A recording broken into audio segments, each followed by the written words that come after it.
Welcome home, sir. I am Barnabas Basil Faulty. By order of the Duchess, I shall serve you as Major Domo of Corvo Bianco.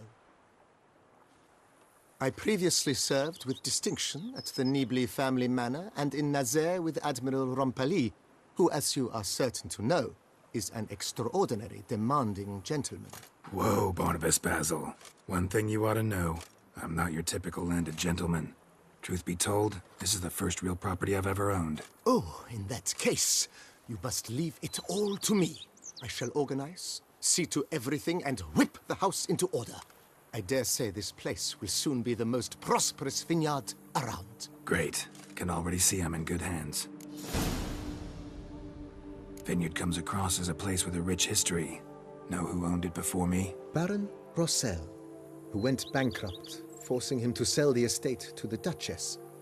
The Baron, in turn, had purchased it from Monsieur Boleus of the Headsman, a truly colorful man of Ketweni origin. He was actually a headsman? No, not him, but his great-great-great-great-grandfather. Indeed. Apparently, he was a common cutpurse who somehow secured for himself the post of ducal headsman in Beauclair. Went about his work with an exceptional penchant. They say he chopped off more heads than there are grapevines in the ducal vineyards. He never hesitated, not once. Never sliced unevenly, never botched a job. For his exemplary service, the Duke granted him a title and this estate. Monsieur Boleus, on the other hand, was an engineer in his younger years. Once retired, he settled here and took to producing wine. Sadly, misfortune struck and he lost his sense first of smell, then of taste. Additionally, he could not drink alcohol. His medic forbade it. Shame that. He gave up making wine? Not at all. He made even more of it. Began throwing wild balls to which he'd invite friends from far and wide in order to treat them to his wine and delight in the fact that at least someone could enjoy it. It's the sort of man he was, Monsieur Boleus. Mind giving me a little tour de Corvo Bianco? Not in the least. Follow me, please. I think it would be practical to begin on the hill.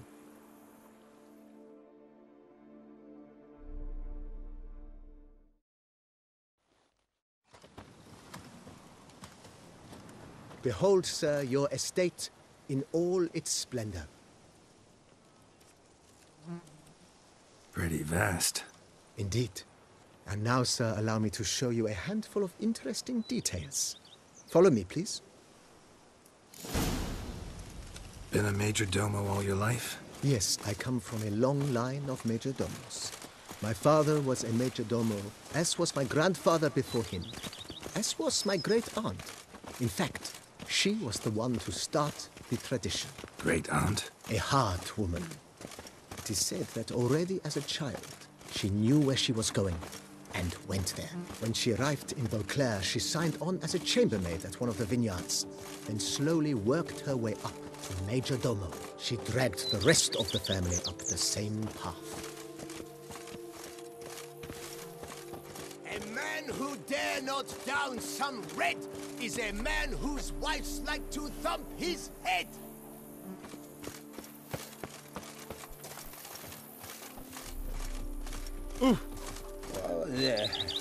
The servants' quarters. I occupy the green home. With the Duchess's permission, I have hired a full staff. Their salaries to be paid from the ducal treasury. Nice of her. Not the most sightly part of the estate, I admit. But I think it's worthwhile for you as master of the domain to know where the help stays. Diddly snaps! My back aches something horrid!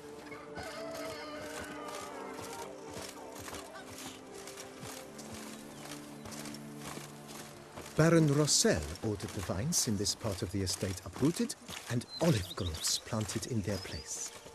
They look beautiful, especially come spring. Don't look at all bad now, either. If I only could, I'd rather be an eagle than a quail. Down below lies your vineyard, where we grow a strain of Carfanere, one of the world's oldest. Aged in oak barrels. It provides for an exquisite wine with distinct blackberry, wild cherry, plum, and cinnamon notes. Marvelous. Have to try it one of these days. Every single lady keeps a devil somewhere shady. Nice well. Picturesque. Yes, though it ran dry long ago. During the raucous feasts Master Bolius held, he would order it filled with wine. There's a tale about a guest attending a Bolius ball for the first time and thus unaware of the custom. He had suffered great heartbreak and had decided to end his life by jumping into the well. The festivities were coming to a close, and the well was nearly empty when the suicidal guest finally jumped. Instead of killing himself, he merely broke his legs. To numb the pain, he drank the wine. Drank himself to death? Not at all. When found the next day, he had concluded he'd witnessed twin miracles. The water had been changed into wine, and he had survived. He retired to a monastery in the Dragon Mountains and began preaching the wisdoms of Lebioda. Make a river of new stool run through Coronata.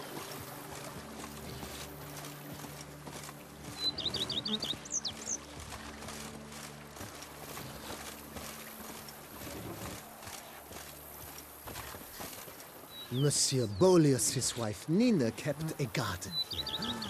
A supremely lovely place it was. Bit neglected now. I agree. Yet nothing stands in the way of restoring it to its former glory, and once again planting it with herbs and other vegetation.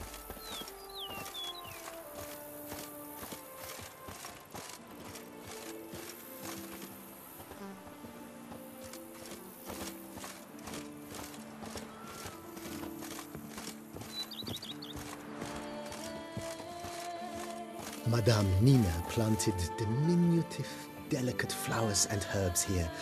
One might say their aroma still hangs in the air. You're quite the romantic, Barnabas Basil.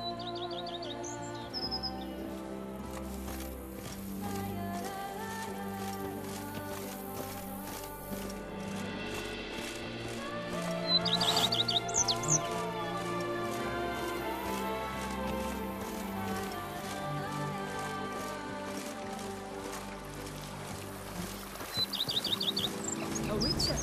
We could use one around here, full time. A man who dare not down some red is a man whose wife's like. This served as an additional wine cellar in years of plentiful harvests. Bit of work and it'll make a fine stable for Roach.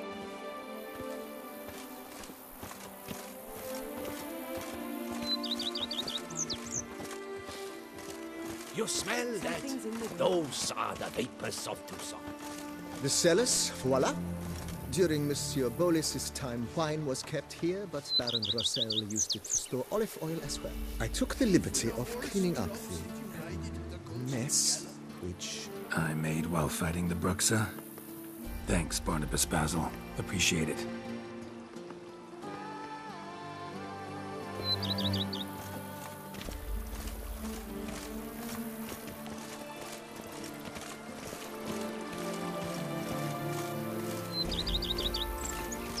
As you can see, the facade is, how to put it, slightly stained.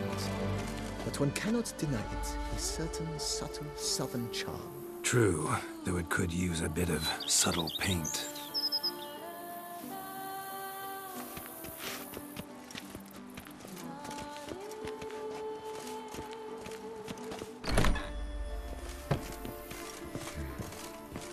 And welcome inside.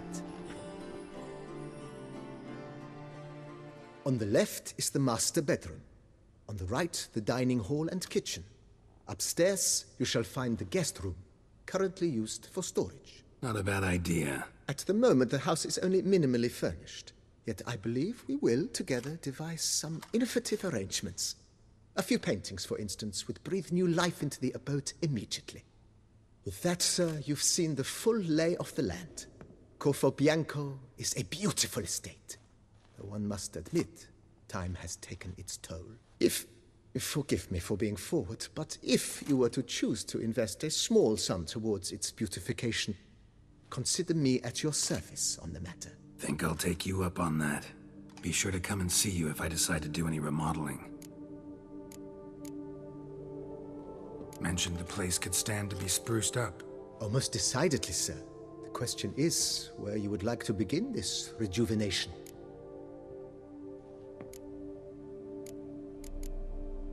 Been thinking about the outer walls. Maybe a fresh coat of paint or some patching. If I might dare to make a suggestion, why not start with a general renovation? I once oversaw such work at Admiral Rompelli's summer residence. The effects were simply breathtaking. Not only did the residence positively sparkle afterwards, but we also made room to display the Admiral's armor and weapons, of which he was a passionate collector. It's in your hands then. Make the place shine. I shall get to work immediately. Within a day's passing, I shall have sent for the crew which rebuffed the Admiral's residence. They are the finest specialists around. Highly skilled at what they do, it shall not take them too long, I wager. 2 days after they begin, your eyes will behold your residence in its refurbished, rejuvenated, beautified state. Is there anything else you require, sir? Got these spacious grounds. But maybe it's time to make them more... useful. Oh, yes! We certainly should. The way I see things, given your trade, sir, you would be wise to put in a grindstone and an armorer's table. A good way to start things off, don't you think?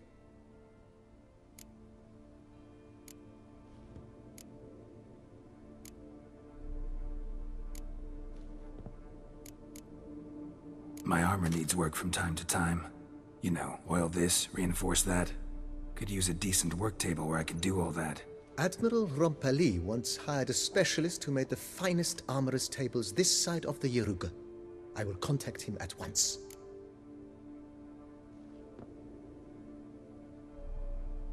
Good.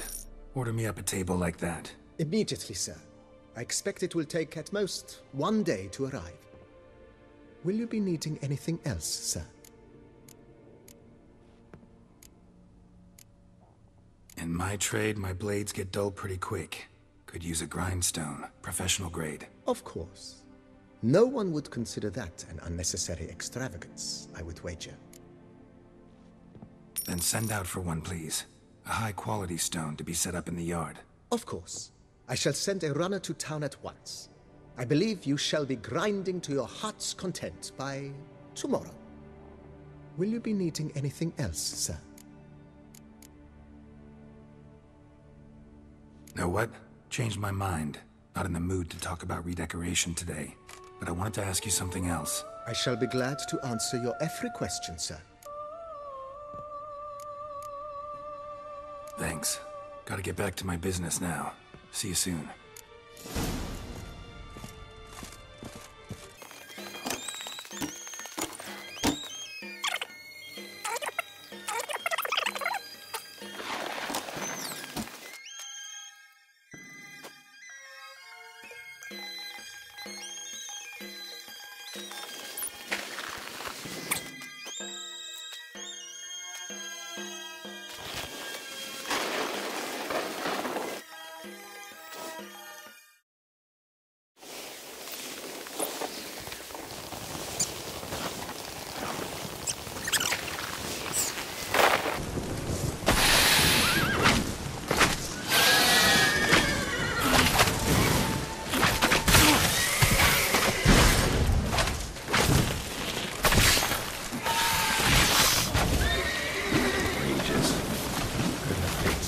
To meet.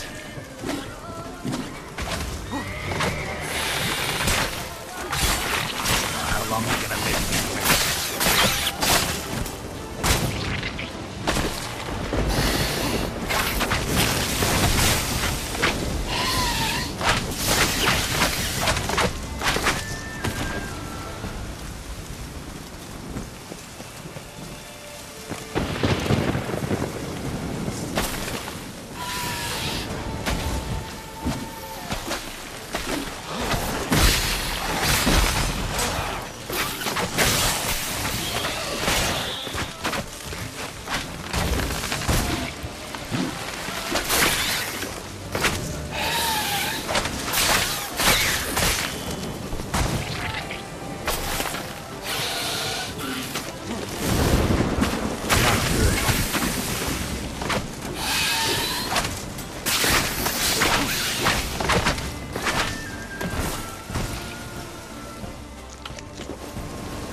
Regis!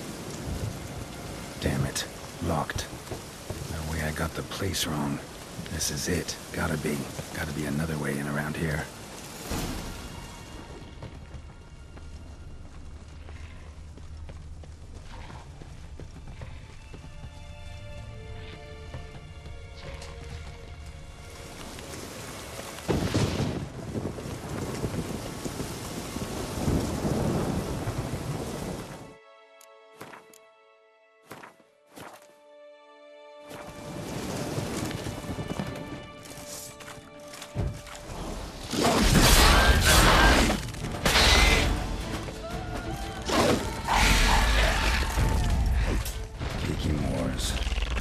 Victuals are plenty around here.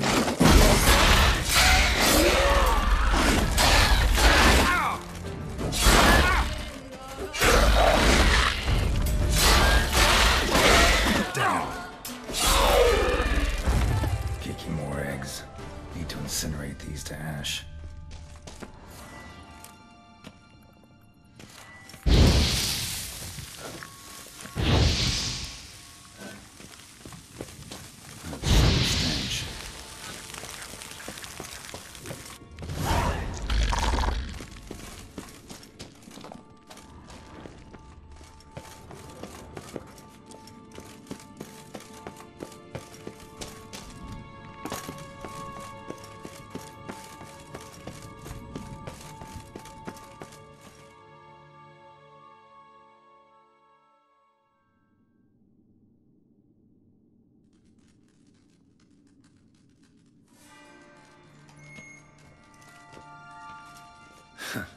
Agreed to meet a vampire at a cemetery.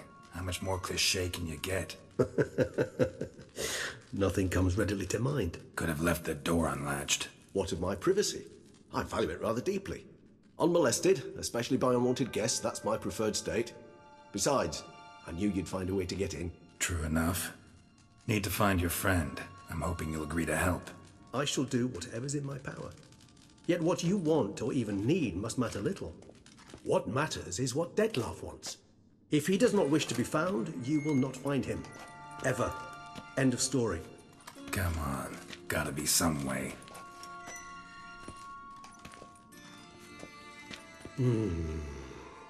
Vampires can evade detection by the senses, and no divination magic works on us. Even the most precise megascope would be useless. And this? Could this help? Wherever did you get that? Off one of the beast's victims, found by a bend in the river. Body was chopped in pieces. 3 of those pieces were hands.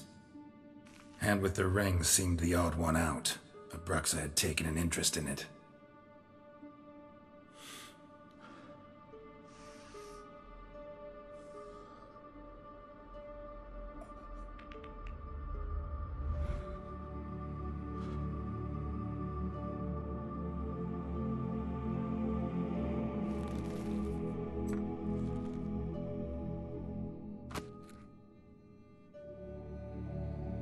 It's Dettlaff's hand, without a doubt.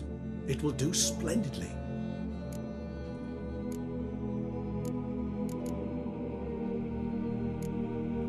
Ring's pretty intriguing. Made of no metal I've ever seen. And the ornamentation. It comes from our home, where we lived before the conjunction of spheres. It's actually mine. I received it from a dear old friend. You might call him a humanist. He saw us vampires as guests here. Guests who owe their hosts, meaning you humans and the elder races, respect. Respect? Meaning not to treat us like cattle to be slaughtered for food? Precisely. And the reason why I, in turn, gave it to Dettlaff. To remind him of the ideals my old friend championed.